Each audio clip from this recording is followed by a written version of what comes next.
नमस्ते, मैं पल्लवी हूँ और आप भारत एक नई सोच देख रहे हैं। कोटे में कोटा। सुप्रीम कोर्ट ने ये बात कही कि जिन लोगों को रिजर्वेशन मिल रहा है या जो लोग रिजर्वेशन का लाभ उठा चुके हैं, जिसकी एक पीढ़ी रिजर्वेशन के लाभ का लाभ ले चुकी है, उसकी दूसरी पीढ़ी को रिजर्वेशन का लाभ नहीं दिया जाना चाहिए। ऐसा इसलिए है ताकि जो लोग पीछे रह गए हैं, उनको आगे बढ़ाने का एक मौका मिल सकता है, एक सीढ़ी मिल सकती है। इस तरीके की बात सुप्रीम कोर्ट की तरफ से कही गई थी। 7 लोगों की बेंच थी, 6 लोग इस चीज के पक्षधर थे कि रिजर्वेशन में भी उन लोगों को ज्यादा सहूलियत की जरूरत है जो अभी पीछे रह गए हैं। जो लगातार रिजर्वेशन का लाभ उठा रहे हैं, उन्हें ही बार बार रिजर्वेशन दिया जाए। क्रीमी लेयर शब्द का इस्तेमाल किया गया, यानी कि बार बार कुछ ही लोग जो है वो इस चीज का इस्तेमाल करते हैं और रिजर्वेशन का लाभ उठाकर आगे बढ़ते हैं। इस बात को लेकर जब सुप्रीम कोर्ट ने अपनी बात कही तो देश दो धड़े में बटा नजर आया। एक पक्ष इस बात का पक्षधर था जिसका ये मानना था कि सच में कुछ जातियां ही ऐसी हैं जिनको रिजर्वेशन का लाभ मिल रहा है, वही आगे बढ़ जा रही हैं। पीछे की कुछ जातियां ऐसी रह जा रही हैं जिनको रिजर्वेशन का लाभ नहीं मिल रहा है। लेकिन एक पक्ष ऐसा था जो इसके विरोध में खड़ा हो गया। उसका ये कहना था कि अब क्रीमी लेयर वाली बात कहां से आ गई। देश जो है वो जाति के आधार पर रिजर्वेशन की व्यवस्था की गई है संविधान में, और देश में आज भी छुआछूत जैसी चीजें हैं। आज भी देश में जाति के आधार पर किसी को ऊंचा और किसी को नीचा माना जाता है। किसी को पैसे के आधार पर, पद के आधार पर ऊंचा नीचा नहीं माना जाता है। आज भी देश में छुआछूत है, जाति के आधार पर जो है वो भेदभाव है। तो फिर ये जिसको लाभ मिल गया, जो आगे बढ़ गया, उसके परिवार को लाभ नहीं देंगे, इसका क्या मतलब निकला। अधिकारी का बेटा भी अगर पिछड़ी जाति से आता है या दलित समाज से आता है तो उसको हीन भाव से ही देखा जाता है। तो क्रीमी लेयर जैसे शब्द का इस्तेमाल करके देश को और बांटने की कोशिश हो रही है। इस तरीके की बात कही गई। भारत बंद भी हुआ, ट्रेन रोकने का भी प्रयास हुआ, लाठीचार्ज भी हुई, वाटर कैनन का भी इस्तेमाल हुआ, सब कुछ हुआ। लेकिन अभी भी ये चीज साफ नहीं हो पा रही है कि सुप्रीम कोर्ट क्या कहने की कोशिश कर रहा था, उससे समाज पर क्या असर पड़ने वाला है। क्या सच में सुप्रीम कोर्ट ने जो कुछ भी कहा है वो समाज के लिए बेहतर है, या सुप्रीम कोर्ट में इस बात को भी लेकर ये कहा जा रहा है कि कहीं ना कहीं अपर कास्ट के जज ज्यादा हैं, इसीलिए ये जो पूरा एक तरीके की कहानी रची गई है वो अपर कास्ट को सपोर्ट करने के लिए रची गई है। वो जो सीटें जो रिजर्वेशन के नाम पर कहीं पिछड़े तबकों को मिल जाती है, उन सीटों को भी गटकने का प्रयास किया जा रहा है और एक तरीके की राजनीति है। इसी सब चीज को हम समझने का प्रयास करेंगे। मुझे लगता है बेहतर बिंदुओं से हम समझने का प्रयास करेंगे। हमारे साथ एसएस दारापुरी हैं जो राष्ट्रीय अध्यक्ष हैं ऑल इंडिया पीपुल फ्रंट्स के। इसके अलावा आईपीएस भी रह चुके हैं, आईजी रैंक से भी रिटायर हैं। तो मुझे लगता है आप बहुत बेहतर तरीके से हमें समझा पाएंगे, तो आपका बहुत स्वागत है। धन्यवाद। दारापुरी जी, मैं आपसे एक बात समझना चाह रही हूँ। एक पक्ष ये कह रहा है कि सुप्रीम कोर्ट बहुत बेहतर डिसीजन दे रहा है या एक अच्छा प्रयास कर रहा है। उनका ये मानना है कि अगर किसी को लाभ मिल गया है, वो आगे बढ़ गया है, वो अब उस तरीके से शोषित नहीं रह गया है, तो उसको लाभ देने का क्या मतलब है। हम पीछे के लोगों को आगे बढ़ाने का प्रयास करेंगे।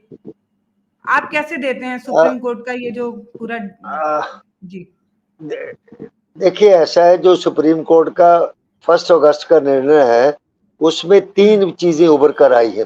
एक तो ये है कि आरक्षण के लिहाज से जो अनुसूचित जाति जनजातियां हैं उनका उपवर्गीकरण किया जाए, सब क्लासिफिकेशन किया जाए। दूसरी एक बात उभरी है कि अनुसूचित जातियों के मामले में भी पिछड़ी जातियों की तरह क्रीमी लेयर की कॉन्सेप्ट को लागू किया जाए। एक तीसरी चर्चा आई है कि एक पीढ़ी को जिसको आरक्षण का लाभ मिल गया है उसकी जो आगे आने वाली पीढ़ी है उसको आरक्षण का लाभ ना दिया जाए। इन तीनों बिंदुओं पर अलग अलग विचार करने की जरूरत है। तो सबसे पहले जो सबसे महत्वपूर्ण जो बिंदु है वो है अनुसूचित जाति जनजातियों का उपवर्गीकरण। जैसा हम जानते हैं कि जो अनुसूचित जातियां हैं, अनुसूचित जाति अपने आप में कोई जाति नहीं है। अनुसूचित का मतलब है सूची। उस सूची के अंदर जो जातियां हैं जिनको रखा गया है वो अनुसूचित जाति कहा जाता है। वो जातियों की एक सूची है। ऐसे अनुसूचित जनजातियों का जो है वो एक अनुसूचित जनजातियों की एक सूची है। तो अभी तक जो आरक्षण था, जैसा हम जानते हैं, जो केंद्रीय सरकार की सेवाएं हैं उसमें 15% आरक्षण जो है अनुसूचित जाति के लिए है और 7.5% आरक्षण जो है अनुसूचित जनजाति के लिए। और ये आरक्षण दोनों अलग अलग हैं। तो अभी तक व्यवस्था ये थी कि जो 15% आरक्षण का जो लाभ था, केंद्रीय सरकार में कुल मिला के 500 के ऊपर जो जातियां बनती हैं अनुसूचित जाति की, उनको सबको इसका जाता था। और अब जो नई व्यवस्था सुप्रीम कोर्ट ने सुझाई है कि आप इसका विभाजन करिए, इसका उपवर्गीकरण करिए। अभी तक अनुसूचित जाति को एक वर्ग मानकर चला जाता था। पहले ये धारणा थी कि जो अनुसूचित जातियां हैं वो एक होमोजीनियस मतलब एक वर्ग है, उसके अंदर अंदरूनी कोई सामाजिक, धार्मिक, आर्थिक भेदभाव नहीं है। अब सुप्रीम कोर्ट का ये इसमें वर्डिक्ट आया है कि ऐसा मानना गलत है कि अनुसूचित जातियां एक होमोजीनियस क्लास है। वो उसके अंदर भी उसी प्रकार से विभाजन है, ऊंच नीच है, छुआछूत है, आर्थिक भिन्नता है और सामाजिक भिन्नता है और धार्मिक भिन्नता है। इसलिए उन्होंने ये कहा है कि ये जो अनुसूचित जातियां हैं इनका उपवर्गीकरण किया जाना चाहिए। उसके पीछे मकसद ये है कि ये एक धारणा है कि ये सभी में धारणा का ये एक सच्चाई है कि किसी भी समाज के अंदर जो परिवार या जो जातियां आगे बढ़ी हुई होती है और आरक्षण का या दूसरी ऐसे जो अवसर आते हैं उनका लाभ ज्यादातर वही परिवार उठाते हैं। ये सामान्य जातियों पर भी लागू होता है और अनुसूचित जातियों पर, जनजातियों पर भी लागू होता है। तो इसी बात को लेकर सुप्रीम कोर्ट ने ये कहा है कि अनुसूचित जातियों का उपवर्गीकरण किया जाए, उनको इस प्रकार से मतलब उनका वर्गीकरण करे कि इनके अंदर जो जातियां आगे बढ़ गई हैं।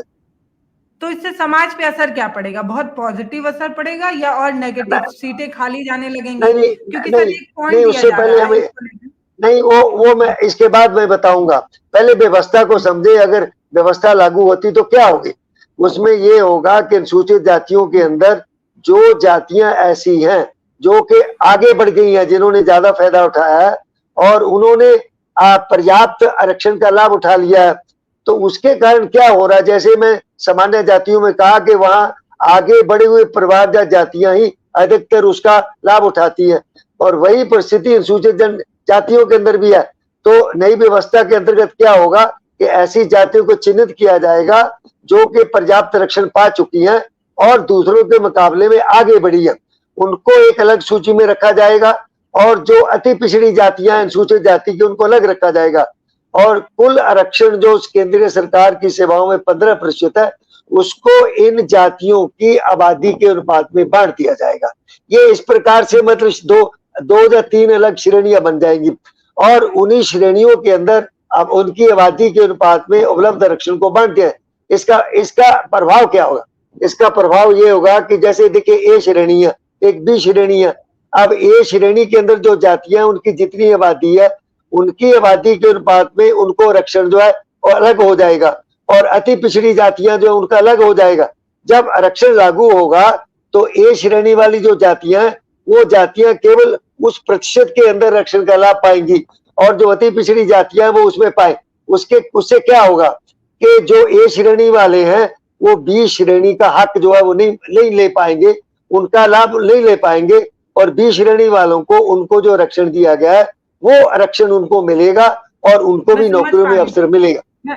मैं समझ पा रही हूँ। आप इतने देर में शायद ये समझाने की कोशिश कर रहे हैं कि जैसे आरक्षण जो दिया गया था वो ये सोच कर दिया गया था कि कुछ जातियां जो अग्रणी हैं, जो समाज में ज्यादा पढ़ी लिखी थी या ज्यादा मजबूत थी, मैं स्वर्ण जातियों की बात कर रही हूँ, उनके एवज में कुछ जातियां पीछे रह गई थी, तो इसलिए आरक्षण दिया गया था ताकि जो पीछे जातियां रह गई उनको बढ़ाने का मौका मिले।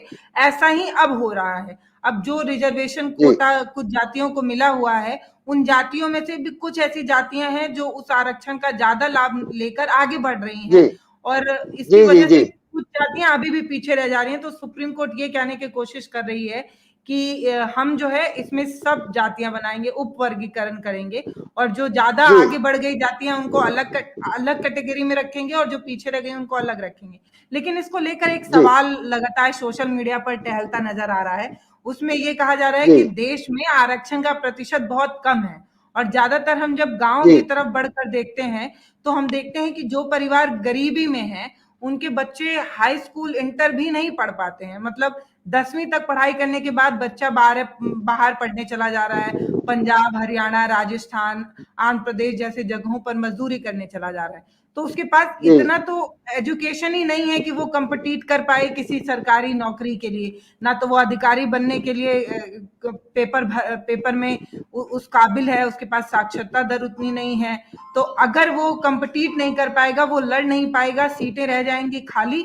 और कई ऐसी नौकरियों में कुछ लिमिट समय तक ही नौकरी की सीटें खाली रहती हैं, उसके बाद वो फिर रिजर्वेशन से हटा ली जाती हैं, और कहीं ना कहीं वो फिर जो है अपर कास्ट को सीधे सीधे लाभ पहुंचाने की कोशिश की जा रही है। क्योंकि सुप्रीम कोर्ट में कोई दलित बहुत कम ही, एक इक्का दुक्का कोई है या तो नहीं ही है, कोई न्यायाधीश नहीं है। तो ये कहीं ना कहीं फिर से दलितों का शोषण करने के लिए किया गया। इसको कैसे देखते हैं? नहीं, ऐसा नहीं है। मेरे विचार में ये व्यवस्था है कि न्यायपूर्ण व्यवस्था है। एक सामान्य नारा जो काशीराम जी लगाते थे या आमतौर पे लगाया जाता है, जिसकी जितनी संख्या भारी उसकी उतनी हिस्सेदारी, जिसे ये स्पष्ट है कि जिन जातियों की जितनी जनसंख्या उनको उनकी उतना ही आरक्षण उनको दिया जाए और बाकी दूसरों को दिया जाए, ताकि कोई एक आगे बढ़ी हुई जाति अति पिछड़ी जातियों का हिस्से का उपभोग ना कर सके। ऐसा होता है कि ये जो बात है कि भाई उनके बच्चे तो पढ़ते नहीं, या ये नहीं होता, यही तर्क जो है, ये जो सामान्य जातियां हैं वो जब दलित जातियों की आरक्षण की बात आती है कहती है अरे इनको आरक्षण देने से क्या फायदा, इनके बच्चे तो पढ़ेंगे नहीं, सीटें खाली रह जाएंगी। तो वही तर्क यहाँ लाया जाए। ऐसा नहीं है। जब आपके सामने एक आकर्षण होता है तो उस आकर्षण के तहत आप फिर कोशिश करते हैं, आप अपने बच्चों को पढ़ाएंगे और बच्चे उसमें आएंगे। इसका सबसे बड़ा उदाहरण जो है वो मुसलमानों का है। आप जानती हैं कि आजादी से पहले मुसलमानों को भी आरक्षण मिलता था। वो बहुत 1920वीं सदी से, मतलब वो बहुत पहले शुरू हो गया था उनको आरक्षण मिलना। तो उस समय मुसलमानों का सरकारी सेवाओं में, आर्मी, सब में एक तगड़ा प्रतिशत था। जब आजादी के बाद मुसलमानों का आरक्षण खत्म हो गया तो मुसलमानों को ये लगने लगा भाई नौकरी तो मिल ही नहीं है, इसीलिए उन्होंने पढ़ाई लिखाई को छोड़ के वो कारीगरी की तरफ चले गए। तो इसलिए अगर आपको ये आपके मन में एक निराशा हो जाती है कि क्या करेंगे, मुझे तो नौकरी मिली, इसको तो दूसरा ले जाएगा, तो फिर आप उसके लिए कोशिश करनी बंद कर देते। इसलिए ये तर्क जो है कोई वैध तर्क नहीं है। जो असली सुप्रीम कोर्ट का मंशा है, ये तो ओबीसी के मामले में लागू है। बिहार में कर्पूरी ठाकुर जी के समय से आरक्षण के अंदर आरक्षण पिछड़ी जातियों के लागू है, और वहां पर इसका अच्छा प्रभाव ये हुआ है कि जो जातियां सामान्य पिछड़ी जातियां सामान्य तौर पर आरक्षण का लाभ नहीं उठा पाती थी, अब वो उठा रही हैं। उनके अंदर नौकरियों के लिए एक आरक्षण, वो आकर्षण पैदा हुआ, अपने बच्चों को पढ़ा रही है। इसी प्रकार से वर्तमान में जो आर्गुमेंट है भाई उनके बच्चे, जैसे कुछ जातियों को कहा जाता है ये वाल्मीकि जाति है, वो तो ज्यादातर झाड़ू पकड़ लेते हैं, पढ़ाते नहीं लिखाते नहीं। वो झाड़ू क्यों पकड़ते? वो इसीलिए पकड़ते हैं, उनको ये लगता है भाई हमें नौकरी नहीं मिलेगी तो जो मिल रही है उसको ले लें। अब जब कल को उनको ये हो जाएगा कि जैसे पंजाब में हुआ था, पंजाब में बहुत पहले जो है जो आरक्षण था 25% है, वो 2 भागों में बांट दिया गया था। एक वाल्मीकि कम्युनिटी के लिए और 11% और 14% जो है जो चमार जाटव और बाकी, और उसका बड़ा अच्छा प्रभाव हुआ। और उसका ये प्रभाव हुआ कि जो वाल्मीकि जाति के काफी सारे लोग सरकारी नौकरियों में आ गए। तो ये तर्क जो है ये वैध तर्क नहीं है। आप मौका दीजिए, अवसर दीजिए, लोगों में आकर्षण पैदा होगा, वो अपने बच्चों को पढ़ाएंगे और उनके बच्चे नौकरियों में आएंगे। तो मेरा तो ये विचार है कि ये जो वर्गीकरण है ये एक न्यायपूर्ण व्यवस्था है।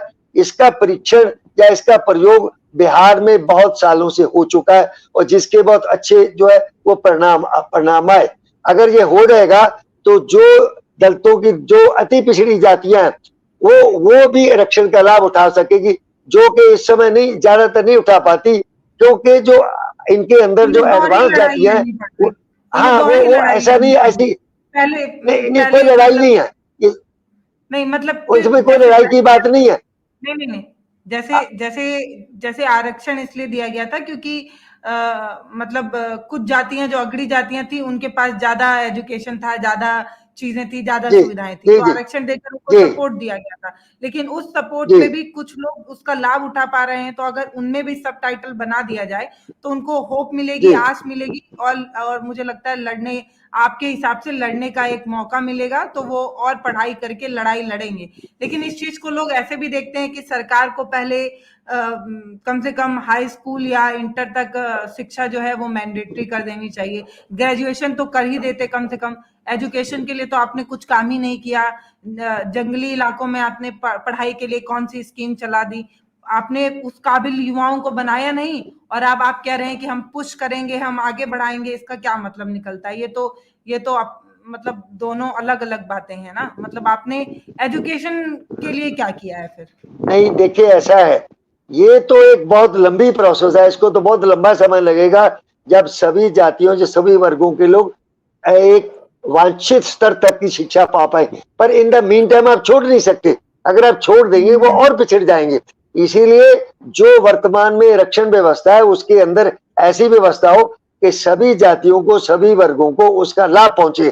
कोई एक आगे बढ़ा हुआ जो जाति या वर्ग है वो दूसरे जाति का हिस्सा ना खाए। केवल उपवर्गीकरण का जो मकसद है वो केवल इतना है कि हरेक को अपनी हिस्सेदारी मिले, उससे उन्हें प्रोत्साहन होगा और वो भी आगे बढ़ेंगे। ये इसका सबको बराबर लाभ मिलना चाहिए, सीधी बात ये है। तो मुझे लगता है कि एक तरीके से ये वो जो अभी भी वो लोग जो आज भी जंगलों में रह गए हैं, जिनको ये तक नहीं पता है कि देश में औद्योगिक क्रांति आ रही है, इंटरनेट में सूचना का क्रांति आ गया है, ये हो जी गया, वो हो गया, जी जी वो आज भी एक हमारे समाज से कटे हुए लोग हैं। उनको शायद हमारे सिस्टम में आने का मौका मिलेगा अगर इस तरीके से उपवर्गीकरण होता है। तो हम लोग शायद क्रीमी लेयर की तरफ फिर बढ़ते हैं। दूसरा आपने पॉइंट जी समझाया था जी क्रीमी जी लेयर, इसको लेकर चंद्रशेखर रावण ये जी कहते हैं कि अब क्रीमी लेयर वाली बात कहाँ से आ गई? हमें तो हमेशा जाति के आधार पर हम तो हमेशा जाति के आधार पर शोषित होते रहे हैं, और जो जज हैं, जो इस तरीके का वर्डिक्ट देते हैं, उन्होंने तो कभी जाति के आधार पर भेदभाव सहा ही नहीं है। तो वो क्या जाने कि हमें किस तरीके से समाज में लड़कर अपनी पहचान बनानी पड़ती है, किस तरीके से हमें क्या कुछ सहना पड़ता है। तो ये क्रीमी लेयर जैसा सिस्टम आ ही नहीं सकता, क्योंकि कभी भी आर्थिक आधार पर तो भेदभाव था ही नहीं, जाति के आधार पर भेदभाव था, उसी के आधार की लड़ाई थी। तो क्रीमी लेयर जैसी व्यवस्था लागू ही नहीं की जा सकती है, समाज को बांटने जैसा काम है। इस पर क्या कहेंगे? नहीं, देखिए ऐसा है, जो क्रीमी लेयर की कॉन्सेप्ट है वो वर्तमान में पिछड़ी जातियों के मामले में है, लागू है।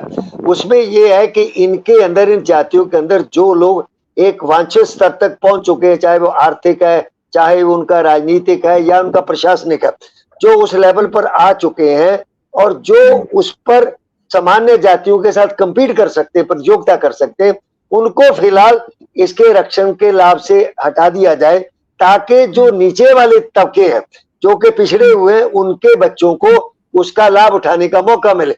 उसके पीछे एक धारणा है कि ऐसे परिवार हैं जो एक लेवल तक आ चुके हैं, जैसे उसमें क्लास 1 सर्विस हो गई है, जिनकी इनकम इतनी हो गई है, जो पॉलिटिक्स में इस लेवल पर पहुंच गए हैं, तो उनको इसके अंदर जो है उसके रक्षण के लाभ से हटा के जो नीचे वाला तबका है, क्योंकि ज्यादातर क्या होता है कि जो लोग एक जाति के अंदर ऊपर उठ जाते हैं, उनके बच्चे शिक्षा पाते हैं, सब कुछ करते हैं, और जो दूसरे जो जातियां हैं उसके अंदर है वो लोग हैं, उनके बच्चे उस तरह की शिक्षा नहीं पा पाते हैं। जब आप दोनों में कंपटीशन करवाते हैं तो नेचुरली जिसका परिवार आगे बढ़ा हुआ है, जिसमें ज्यादा सुविधाएं मिली है, वो बच्चा जो है आगे उसका हिस्से को ले देगा, और जो पिछड़ा हुआ उसको नहीं मिलेगा। इसलिए ये है कि उनको आप थोड़ा रोक दीजिए, जो उस लेवल पर आ गए, जो पिछड़े हैं उनको आप मौका दीजिए कि वो ऊपर आ सके। ये क्रीमी लेयर की कॉन्सेप्ट है, पिछड़ी जातियों पे लागू है, परंतु अनुसूचित जातियों पर भी ये लागू करने की बात मतलब सुप्रीम कोर्ट के निर्णय में आई है, और उसको वो अभी उचित नहीं है। पिछड़ी जातियों और अनुसूचित जनजातियों में थोड़ा अंतर है। पिछड़ी जातियों में लैंडेड जेंट्री मतलब जमीन वाले लोग हैं, कारोबार वाले लोग हैं, जबकि दलितों के अंदर इस प्रकार के लोग नहीं है। इसीलिए जो क्रीमी लेयर की बात है वो दलितों पर अभी लागू करना उचित नहीं होगा। क्यों? वो इसलिए उचित नहीं होगा कि हम देखते हैं जो प्रोफेशनल कोर्सेज है, आपका डॉक्टरी है, इंजीनियरिंग है, दूसरे मैनेजमेंट है, उनमें अभी भी अनुसूचित जातियों का जो कोटा होता है उसका मुश्किल से 10, 12, 15% ही पूरा हो पाता है, बाकी सीटें खाली चली जाती है और अल्टीमेटली वो सीटें फिर जो है सामान्य जाति को जाती है। अगर आप जो जिसको आप क्रीमी लेयर कहते हैं उनको अगर अलग कर देंगे तो जो सीटें और खाली रह जाएंगी, जिससे समुचित दलित वर्ग का नुकसान होगा। इसीलिए मेरी व्यक्तिगत धारणा है, हमारी व्यक्तिगत धारणा है कि फिलहाल जब तक दलितों का सारा कोटा पूरा नहीं हो जाता, दूसरा दलितों का सामाजिक आर्थिक जो लेवल है वो सामान्य जातियों के बराबर नहीं हो जाता कि वो सामान्य जातियों के साथ कम्पीट कर सके, तब तक दलितों के मामले, सूचित जातियों के मामले में क्रीमी लेयर की कॉन्सेप्ट लागू नहीं की जानी चाहिए, क्योंकि इससे पूरे दलित समाज का नुकसान होगा। सर, आप अभी थोड़ी देर पहले जब उप वर्गीकरण वाली बात कर रहे थे, सब टाइटल वाली, उसमें आपने कहा कि मतलब आपने कहा कि चीजें जो है वो ऐसी होनी चाहिए कि कुछ जातियां जो लगातार लाभ उठा रही हैं उनको कम मौका मिलना चाहिए और उनको जो है इस तरीके का वर्गीकरण होना चाहिए। लेकिन जब आप क्रीमी लेयर की बात कर रहे हैं तो फिर से आप वही बात कर रहे हैं कि फिर से आप वही बात करते नजर आ रहे हैं कि अगर इस तरीके का क्रीमी लेयर जैसी व्यवस्था होती है और कुछ लोगों को अगर इस चीज से बाहर निकाल दिया जाता है तो सीटें खाली रह जाएंगी। वही बात तो मैंने पहले भी आपसे उपवर्गीकरण वाले किस्से में भी कहने की कोशिश की थी कि अभी बहुत सी ऐसी जातियां या जनजातियां हैं जिसमें एजुकेशन उतना नहीं पहुंच पाया है, शिक्षा की व्यवस्थाएं उतनी नहीं पहुंच पाई हैं। तो आप दोनों बात को सर कंट्रास्ट करते नहीं नजर आ रहे हैं, काटते नजर नहीं आ रहे हैं। पहले आप कह रहे हैं कि वर्गीकरण होना चाहिए, फिर आप कह रहे हैं क्रीमी लेयर में अगर सर वर्गीकरण होता है, मान लीजिए वर्गीकरण होता है और पता चलता है कि फला जाति है, उसकी ज्यादा हिस्सेदारी है सरकारी नौकरियों पे या भागीदारी है, वो ज्यादा नौकरियां ले जा रहा है, तो आपके हिसाब से अगर वर्गीकरण होगा तो उनको बाहर निकाला जाए या नहीं निकाला जाए? सपोज दैट हम लोग बात करें। नहीं, एक बात मैं स्पष्ट कर दूं, वर्गीकरण को थोड़ा समझना चाहिए। वर्गीकरण किसी को निकालने की बात नहीं है, उन जातियों के अलग श्रेणी बनाने की बात है। उनकी आबादी के अनुपात में उतना उनको आरक्षण दिया जाएगा, उनका आरक्षण काटा नहीं जाएगा। जितनी उनकी आबादी है उतना आरक्षण उनको, जैसे उत्तर प्रदेश में है, उत्तर प्रदेश में आप लीजिए अनुसूचित जातियों के लिए 21%, 21% आरक्षण है। यहाँ पर जो जातियों का अगर हम देखते हैं तो चमार, जाटव ये जो है 54% के करीब है और जो पासी हैं वो 12% के करीब है। कुल मिला के मतलब समझे 66% के करीब हो जाते हैं। अब 66% ये है, बाकी अन्य जातियां मतलब 44 मतलब बाकी जातियां हो गई बाकी प्रतिशत में। तो जो 21% आरक्षण है उसको इस प्रकार से बांटा जाएगा कि चमार, जाटव और पासी के लिए 12% आएगा जब आप कैलकुलेट करेंगे, और जो 9% आरक्षण है वो अन्य जातियों को जाएगा। अब चमार, जाट, पासियों का जो आरक्षण है वो 12% के, उनका आरक्षण काटा नहीं गया, उनका आरक्षण उनकी आबादी के अनुपात में 12% दे दिया गया। सुनिए, हाँ, मतलब वो जितनी उनकी हिस्सेदारी है वो सिर्फ उतने में ही फाइट उतना उनको आरक्षण मिलेगा, उनका आरक्षण काटा नहीं जा रहा, उनको उतना दिया जा रहा है जितना उनका बनता है। अगर हाँ, मतलब अगर किसी पद की बात हो रही है, किसी गवर्नमेंट पद की बात हो रही है, उसमें अगर 6 सीटें इन वर्गों के लिए आती हैं तो ये लड़ाई सिर्फ अपनी 6 सीटों के लिए लड़ेंगे। बाकी की जो सीटें बचती हैं वो अगर एससी के लिए बच रही हैं या किसी मतलब जनजाति समूह के किसी एक जाति के लिए है तो उस समाज के लोग उस सीट के लिए लड़ेंगे, आप ये कहना चाह रहे हैं? मतलब हाँ, ये है जैसे दो जातियों को मैंने बताया ना, जो उत्तर प्रदेश की बड़ी जातियां हैं, उनको अगर आबादी के अनुपात में 21% आरक्षण बटेगा तो चमार, जाटव और पासी को 12% मिलेगा। वो 12% के अंदर उनका कंपटीशन होगा, वो दूसरे हिस्से में नहीं जाएंगे। जो बाकी 9% बचेगा, जो बाकी जातियां बचती हैं लगभग 58 या 59 के करीब है, वो 9% आरक्षण उनमें जाएगा और उनमें आपस में कंपटीशन होगा, इनमें आपस में होगा। कोई एक जाति या वर्ग दूसरे वर्ग का हिस्सा नहीं खाएगी, और ये एक न्यायपूर्ण व्यवस्था है जो कि होनी चाहिए। मतलब बड़ी मछली छोटी मछली को ना खा पाए, इसलिए ये व्यवस्था की। हाँ, ना खा पाए, अपने हिस्सा खाए, अपने हिस्सा खाए, दूसरे का हिस्सा नहीं खाए। बिल्कुल। अभी जो क्रीमी लेयर वाली बात में थोड़ी एक मिनट जरा क्रीमी लेयर वाली बात तो मैं स्पष्ट कर दूं। क्रीमी लेयर की बात यह है कि जैसे एक क्लास हो गई, ये चमार, जाट, पासी हो गया, उनके अंदर अगर होंगे क्रीमी लेयर की बात आती है तो उनको अलग किया जाएगा, दूसरों को अलग। परंतु अभी तो हमारी मांग ये है कि क्रीमी लेयर अभी अनुसूचित जातियों के मामले में लागू नहीं की जानी चाहिए, क्योंकि क्रीमी लेयर के होते हुए भी कोटा पूरा नहीं होता। अगर आप क्रीमी लेयर को अलग कर देंगे तो कोटा और खाली रह जाएगा, जिससे पूरे दलित समाज का अनुसूचित जातियों का नुकसान हो। इस बात को प्रधानमंत्री जी ने भी कहा कि फिलहाल अनुसूचित जातियों जनजातियों के मामले में क्रीमी लेयर की कंसेप्ट लागू नहीं की जाएगी। ये इसकी सुप्रीम कोर्ट की स्थिति है और ये सरकार की स्थिति है, सरकार की। ठीक है, ठीक है। तो सर मतलब एक मामला और रह गया। एक मामला जो आप कह रही थी कि एक, हाँ, जो एक पीढ़ी को मिल गया दूसरे को नहीं मिलना चाहिए, वो इस मामले में लागू नहीं होता। हाँ, वो लागू नहीं होता क्योंकि वो मुख्य जो आदेश है सुप्रीम कोर्ट का उसका हिस्सा नहीं है। वो एक जज साहब की अपनी व्यक्तिगत राय है जो कि बाध्यकारी नहीं होती है, और वो भी लागू फिलहाल होना संभव नहीं है। मुख्य बात वर्तमान में जो है वो है अनुसूचित जातियों का उपवर्गीकरण, और क्रीमी लेयर का तो सरकार ने खुद मना कर दिया कि नहीं होगा। हाँ, उपवर्गीकरण हो जाने की पूरी संभावना है। ये वर्तमान में मुझे लगता है ये वर्गीकरण हो जाएगा, क्योंकि ओबीसी के ये मंडल योग की जजमेंट में भी लिखा हुआ कि उप आरक्षण के अंदर आरक्षण हो सकता है। उत्तर प्रदेश में हमारी जो पार्टी है, हम पिछड़ी जातियों के लिए आरक्षण के अंदर आरक्षण की बराबर मांग करते हैं। मैं एक बात और स्पष्ट करना चाहूंगा उत्तर प्रदेश के संदर्भ में। उत्तर प्रदेश में 1976 में एक सर्वाधिक पिछड़ा वर्ग योग बना था, most backward classes commission, doctor शेदीला साथी की अध्यक्षता में। उनको काम दिया गया था कि जो कर्पूरी ठाकर वाला फार्मूला है, आरक्षण के अंदर आरक्षण या पिछड़ी जातियों का उपवर्गीकरण जो है, उसका आप उत्तर प्रदेश में बताइए। उस समय उत्तर प्रदेश में पिछड़ी जातियों के लिए 15% आरक्षण था।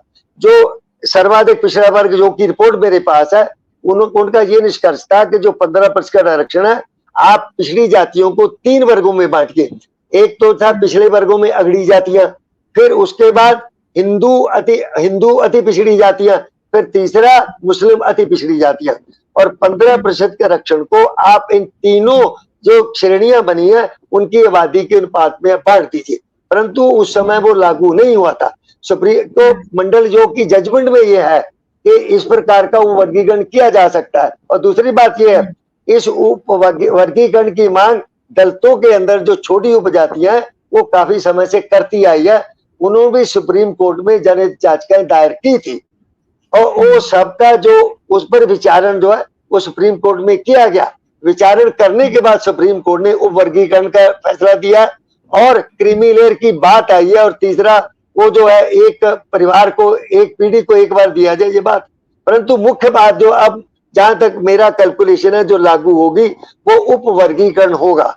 मेरा व्यक्तिगत विचार है, वैसे भी है कि अगर पिछड़ी जातियों में उपवर्गीकरण करने से उनको सब वर्गों को लाभ मिलता है, तो दलित जातियों के अंदर भी जो अति पिछड़ी जातियां हैं उनका हिस्सा अलग हो जाने से उनको लाभ मिलेगा, और वो भी सरकारी सेवाओं में, शिक्षा में या दूसरों में वो अपनी हिस्सेदारी सुनिश्चित कर सकेंगे।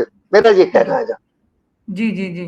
तो मतलब आप इतने देर की बातचीत में एक चीज आपके हिसाब से ये साफ हो रही है कि उपवर्गीकरण अगर होता है तो इसमें किसी का आरक्षण छीना नहीं जाएगा, बल्कि कुछ और लोगों को बिल्कुल, बिल्कुल। विशेष मौका मिलेगा कि वो जो है वो कंपटीशन में लड़ पाए, उनको विशेष अवसर दिया जाएगा। ये कह दीजिए कि एक तरीके के अवसर खोलता है ये उपवर्गीकरण। लेकिन सर ये बताइए, क्रीमी लेयर को लेकर जो चर्चा शुरू हुई थी, तो ये क्रीमी लेयर क्यों लागू नहीं हो सकता? आरक्षण को लेकर एक बात नहीं, हाँ, एक सवाल है। आरक्षण को लेकर लगातार एक पक्ष है जो ये बात कहता है कि आखिर आरक्षण कब तक किसी को मिलना चाहिए। इसीलिए स्वर्ण जो नहीं, वो छोड़िए, वो वर्तमान का मुद्दा नहीं है। जो क्रीमी लेयर की बात, जैसा मैंने स्पष्ट किया है, पिछड़ी जातियों में क्रीमी लेयर की कंसेप्ट लागू है। वो मंडल योग की जजमेंट जो थी वो वाली, जो उसमें वो बात आई थी, वो लागू। अनुसूचित जातियां अभी उनका प्रतिनिधित्व सरकारी सेवाओं में बहुत कम है। आप देखिए क्लास 1, क्लास 2, क्लास 3, क्लास 4 जो अनुसूचित जातियों का आरक्षण है वो केवल मुश्किल से क्लास 3, क्लास 4 में पूरा हुआ है। क्लास 2, क्लास 1 जो के प्रभावशाली नौकरियां होती हैं उनमें नहीं है। अगर आप इसी प्रकार से आप इंजीनियरिंग ले लीजिए, डॉक्टरी ले लीजिए, बाकी मैनेजमेंट ले लीजिए, ये जो सीटें हैं वो बहुत अनफिल्ड रह जाती हैं और वो सामान्य जाति को जाती हैं। ये तब है जब क्रीमी लेयर भी इसमें पार्टिसिपेट कर रही है। तो अगर आप क्रीमी लेयर को निकाल देंगे तो ये सीटें बहुत बड़ी संख्या में और खाली रह जाएंगी, जिससे पूरे दलित समाज का, अनुसूचित जातियों का बहुत बड़ा नुकसान होगा। इसलिए हमारा ये कहना है, जैसे माननीय प्रधानमंत्री जी ने कहा कि तो इसमें क्रीमी लेयर की वर्गीकरण कुछ वाला लागू नहीं होगी। फॉर्मूला क्यों नहीं लागू हो सकता सर? इसमें जैसे आप नहीं, वो उप लागू हो, वर्गीकरण, वो तो लागू हो नहीं सकता सर, है, उसमें जैसे आप दिक्कत नहीं है। सर उस सुनिए ना, जैसे जब आप उप जी वर्गीकरण को समझाने का प्रयास कर रहे थे, तब आपने बताया कि कुछ ऐसी जातियां हैं जो ज्यादा लाभ ले जा रही हैं, जी उसकी वजह से जो जी जी पिछड़ी जाति जी है उनको मौका नहीं मिल रहा। तो ऐसा ही क्रीमी जी लेयर के साथ भी होगा। अधिकारी का बच्चा अधिकारी बन रहा है, उसको सुविधाएं मिल रही है, वो बेहतर कोचिंग में जा पा रहा है, उसके पास अच्छे नहीं, स्कूल में पढ़ने का मौका है, अच्छे कोचिंग में जी जाने जी का जी मौका जी है, जी अच्छे ट्यूशन जी रखने का मौका है, लैपटॉप खरीदने का जी मौका जी है, नेट नेट जी की चीजें रखने का मौका है, अच्छी किताबें पढ़ने का मौका है, जी उसके जी पास सारी जी सुविधाएं हैं। लेकिन इसके उलट एक और बच्चा है जो गांव से आता है, उसने अच्छी कोचिंग नहीं ली जी है, जी वो जी जी अच्छे कोचिंग में नहीं जी पढ़ा है, और दोनों की लड़ाई एक जी साथ हो जी जा रही है। मतलब जाति के आधार पर ना देखा जाए तो सुविधाओं के आधार पर देखिए, अधिकारी के बच्चे के पास वो सारी सुविधाएं थी जो उसको बेहतर पढ़ने में मौका दे सकती थी, लेकिन इसके उलट जो गांव का ठीक लड़का है। था उसके पास किताबें नहीं थी। तो अगर उसको जी जी भी जी वैसा ही मौका मिलता है तो फिर ये लड़ाई बराबरी की कैसे हुई? फिर ये लड़ाई बराबरी नहीं की नहीं, हुई देखिए कैसे? ऐसा है, नहीं नहीं, ऐसा है ना, जो मैंने आपको बताया कि क्रीमी लेयर के रहते हुए भी अनुसूचित जातियों के अंदर जो प्रोफेशनल कोर्सेज हैं वो सीटें पूरी नहीं हो रही। अगर आप क्रीमी लेयर को निकाल देंगे, मुश्किल से 10% सीटें भरी जाती है, अगर आप निकाल देंगे 2% सीटें भरी जाएंगी, तो पूरे दलित समाज का बहुत बड़ा नुकसान होगा। इसलिए हमारा ये कहना, हमारा तर्क ये है कि पहले आप ये जो पहले आप कोटा पूरा करिए, क्लास 1 क्लास 2 आप कोटा पूरा करिए, आपने आज तक पूरा नहीं किया। अगर आप क्रीमी लेयर को निकाल देंगे वो कोटा कभी पूरा नहीं होगा। हाँ, एक स्टेज आएगी जबकि सभी जातियां जो है वो सामान्य जातियों, अनुसूचित जातियां सामान्य जातियों के बराबर हो जाएंगी। उस समय आप क्रीमी लेयर की कॉन्सेप्ट लागू कर दीजिए, तब वो उचित होगा। अभी आप लागू करेंगे तो दलित समाज का तो सदियों तक कोटा पूरा ही नहीं होगा। पहले आप कोटा पूरा करिए, इनको आर्थिक सामाजिक स्तर इनका दूसरों के बराबर लाइए, फिर और आप एक क्रीमी लेयर तर्क की और दिया जा कॉन्सेप्ट रहा को है लागू करिए। सर, एक तर्क जी और दिया जा रहा है, जैसे एक तर्क और दिया जा रहा है, जैसे किसी अफसर का बेटा है, अफसर मान लीजिए जी बी जी ग्रेड का कोई अफसर है, उसका जी बेटा जी जो जी है वो आरक्षण का लाभ उठाकर फिर बी ग्रेड का अफसर बन गया है, तो अब उसके जी जी बच्चे जी को कम से कम बी ग्रेड तक के लिए कोई रिजर्वेशन नहीं होना चाहिए। अगर वो कम्पिटिट ए ग्रेड के लिए लड़ता है तो उसको मिलना चाहिए, क्योंकि एक पीढ़ी यानी कि नहीं पिता से बेटे को बी ग्रेड तक की सुविधा मिल गई थी, तो अब परिवार का वो स्टेटस हो चुका है कि वो बड़े बड़े संस्थानों में पढ़ाने तक की सुविधाएं नहीं हैं उनके पास, तो अब उनका हिस्सा जो नहीं है वो देखिए, कम होना चाहिए। नहीं नहीं, देखिए ऐसा है ना, मैं जो कह रहा हूं उस बात को समझिए। मैं ये कह रहा हूं कि क्रीमी लेयर के होते हुए भी जो दलितों, जो SC ST का कोटा है वो पूरा नहीं हो रहा। उसे वो बात तर्क अपनी जगह पे सही है कि जो अफसर का बेटा है वो दूसरे के मुकाबले में आगे है। अब स्थिति ये है कि इस अफसर के बेटे के होते हुए भी आपका कोटा पूरा नहीं हो रहा। अगर आप इनको निकाल देंगे कोटा कभी पूरा नहीं। तो इसलिए मैं कंडीशन बता रहा हूं, आप सबसे पहले दलितों का पूरा कोटा करिए, आप क्लास 1 क्लास 2 में भरिए, आप सभी दलितों को शिक्षा दे के दूसरों के बराबर ले आइए। उस समय आप क्रीमी लेयर को लागू करिए, तब तो दलितों का होगा भला। अगर अभी अभी लागू कर देंगे, 10% भी नहीं होता, 6% भी सीटें भरी नहीं जाएंगी, तो दलित कहाँ आएंगे? इसीलिए इसको थोड़े समय के लिए टालना जरूरी है। पिछड़ी पिछड़ी जातियों की स्थिति अलग है, वहां मैंने बताया जमींदार है, सब कुछ है उनके, परंतु दलितों के बीच में ऐसा नहीं है।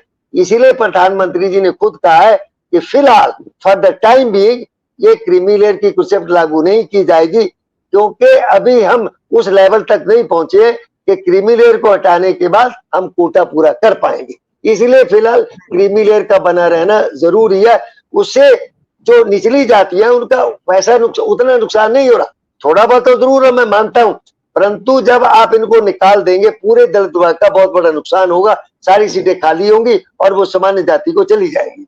ये मेरा कहना है। तो ले देकर ये जो सुप्रीम कोर्ट का ये जो, मैं ये कह दूं कि एक तरीके का मतलब प्रस्ताव रहा, या इस तरीके के बारे में सोचने के लिए एक मौका दिया गया, इसको आप कैसे देखते हैं? एक पक्ष लगातार ये बात कह रहा है कि आप अब आरक्षण में क्रीमी लेयर और रिजर्वेशन जैसी बात ला रहे हैं कि मतलब जिनको एक बार मौका मिल चुका उनको दोबारा मौका नहीं मिलना चाहिए। हम तो आर्थिक आधार पर कभी भी भेदभाव का शिकार ही नहीं हुए, हम तो भेदभाव का ना शिकार जाति के आधार पर ना होते आए हैं। यही बात चिराग पासवान ने भी, जब आरक्षण वाली बात तो सुप्रीम कोर्ट की तरफ से आई थी, तो चिराग पासवान ने भी कही थी कि आज भी छुआछूत है, आज भी भेदभाव है, और ये सब क्रीमी लेयर और ये जिनको रिजर्वेशन मिल गया उनको दोबारा नहीं मिलेगा, ये सब बात कहाँ से आ गई? आप पहले हमें बराबरी का हक दीजिए, पहले आप जी जी वो चीजें ले आइए, उसके बाद ये सब चीजें करिए। तो जी इसको आप कैसे? जी जी जी नहीं, वो बात सही है, मैं तो उसी बात को कह रहा हूं ना। आप पहले दलितों को उस लेवल तक तो ले आए कि वो सामान्य जातियों के साथ compete कर सके। अभी तो क्रीमी लेयर के होते हुए आपका कोटा ही नहीं पूरा हो रहा, तो आप निकाल देंगे तो सारी सीटें 90% सीटें खाली रह जाएंगी, उससे दलित वर्ग को क्या लाभ होगा? इसीलिए फिलहाल क्रीमी लेयर वाले मामले को अभी रोकने की जरूरत है, दलितों आगे को लागू और हो ऊपर सकता है? उठने। अच्छा, सर, आपको क्या लगता जी है जी कि मतलब ये इसको आगे लागू किया जा सकता है? क्योंकि अभी एक बड़ा आगे बवाल हुआ, आगे एक भारत बंद हुआ, नहीं नहीं, कई मोर्चे वो के। बवाल अपनी जगह पे होता है, वो तो होता है, वो तो हमेशा होता है। वो देखिए जैसे मंडल योग लागू हुआ तो कितना बड़ा बवाल हुआ था ना, क्योंकि जिस वर्ग के हाथ में कोई सत्ता आई होती है वो उसको छोड़ना नहीं चाहता है, उसको लगता है मेरा हिस्सा जा रहा। जैसे जो स्वर्ण है वो क्या सामान्य जाति है, क्या कहती है? आरक्षण को कहती है हमारा हिस्सा हमारा जा रहा है, जबकि उल्टा है। स्वर्ण जातियों ने, सामान्य जातियों ने, दलित वर्गों का, अनुसूचित जातियों का हिस्सा उन्होंने ऑक्यूपाई कर रखा है। तो अब वो कहते हैं कि हमारा हमारा हिस्सा नहीं जा रहा, आपने जो हिस्सा मारा था वो हिस्सा वापस उनको दिया जा रहा। अच्छा, अगर ये क्रीमी लेयर को इतना आप लागू करेंगे तो आप सामान्य जाति को ले लीजिए, तो इसका उसमें भी लागू होना चाहिए कि जो परिवार बहुत आगे बढ़ गए हैं उनको कहिए अब आप नौकरी में मत आइए, आप गरीब गरीब लोगों को आने दीजिए। वहां तो कोई इसके लिए तैयार नहीं है। तो दलितों के अंदर फिलहाल ऐसी स्थिति नहीं है कि क्रीमी लेयर को तत्काल लागू किया जाए। उनका विकास उतना नहीं हुआ है, उनका प्रतिनिधित्व क्लास 1 क्लास 2 में नहीं हुआ है, और इसीलिए अभी थोड़ा और समय देने की जरूरत है। जब दलित उस लेवल पर आ जाएंगे तब जो क्रीमी लेयर की कॉन्सेप्ट है उसको लागू किया जा सकता है, ये मेरा कहना है। ठीक है, मतलब मुझे लगता है कि ये चीजें थोड़ा आसान हुई होंगी लोगों को समझने में, जिन्होंने यहाँ तक बातचीत को सुना होगा तसल्ली से, वो चीजें समझ पा रहे होंगे कि ये जो उप वर्गीकरण का कॉन्सेप्ट है वो कैसे लाभकारी है, और ये किसी का हक मारने जैसी चीज नहीं है। ये बिल्कुल अवसर देने वाली बात है, जैसे रिजर्वेशन तमाम अवसर खोलता है, नए नए आयाम खोलता है। लेकिन अगर कोई अधिकारी है, मान लीजिए, तो जी उसके उसके पास उतनी सुविधाएं हैं। जैसे सर आप रेलवे जी की नौकरी देखिए, रेलवे में जो जी जी सफाई कर्मचारी हैं या ट्रेन की पटरियां मेंटेन करने वाले जो हैं, जी जी उसमें जब जी जी फॉर्म भरने की बारी आती है तो अधिकारी का बेटा भी भर रहा होता है, और जो नॉर्मल होता जी है जी वो भी भर रहा होता है। तो ऐसी चीजों में जी कुछ जी ऐसा बन सकता है, कोई ऐसा नियम अभी के लिए लागू किया जाए, कम से कम उनको ज्यादा मौका मिले जो गांव से आ रहे हैं, कि ये अभी लागू ही नहीं हो सकता, इसके लिए अभी और गहन चिंतन की जरूरत नहीं है? नहीं नहीं, ऐसा नहीं है। देखिए ऐसा जैसे मैंने आपको बताया है ना कि क्रीमी हम्म। लेयर को आप निकाल देंगे दलितों का कोटा कभी पूरा नहीं होगा। पहले आप इनको ऊपर आने दीजिए जरा थोड़ा, कोटा तो पहले पूरा हो। कोटा पूरा करने की कोई बात नहीं करता, क्रीमी लेयर का वो कर रहे हैं। जो थोड़े बहुत लोग गिने चुने लोग ऊपर उठे हैं वो सबकी आंखों में खटक रहे हैं। वो सामान्य जाति के लोग अपने अंदर क्यों नहीं झांकते? उनके अंदर जो एडवांस फैमिलीज है, एडवांस जातियां हैं, वो दूसरी जातियों का सबका हिस्सा खाए बैठी है। 5% लोग 60% लिए बैठे हैं, उसमें चर्चा क्यों नहीं करते? अब आप नहीं करते। यहाँ अगर कुछ दलित आगे बढ़ गए तो सबको लग रहा लागू करो लागू करो। अरे भाई इनको ऊपर तो आने दीजिए। अभी कितने कितने आईएएस बन गए, कितने आईपीएस बन गए, कितने क्लास 1 बन गए। इतने ये इनको निकालने से पूरे दलित समाज का मतलब ये थोड़ा अंतर्विरोध है, मैं इस बात को मानता हूं, परंतु कुछ समय के लिए अंतर्विरोध को जारी रखने की जरूरत है ताकि दलित वर्ग का उचित प्रतिनिधित्व जो है सरकारी सेवाओं में, शिक्षा और प्रोफेशनल जो जॉब्स हैं उनके अंदर हो सके। अगर आप नहीं करेंगे तो दलित वर्ग का कोटा कभी पूरा नहीं होगा।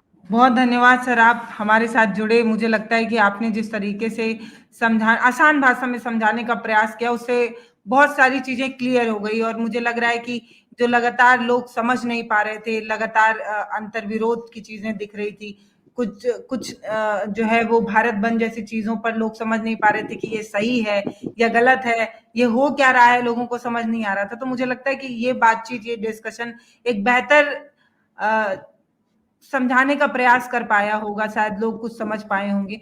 बाकी आप अपने कमेंट सेक्शन में आप लिखकर हमें बताइएगा कि आपको कितना समझ में आया है, आपने क्या समझा है, जो चीजें मेरे से छूट गई हैं या जो सवाल मुझे पूछना चाहिए था, आपको लगता है ऐसे कोई सवाल है तो वो भी आप मुझे लिख के भेजिएगा। बहुत बहुत धन्यवाद सर आपका जुड़ने के लिए। Thank you, welcome.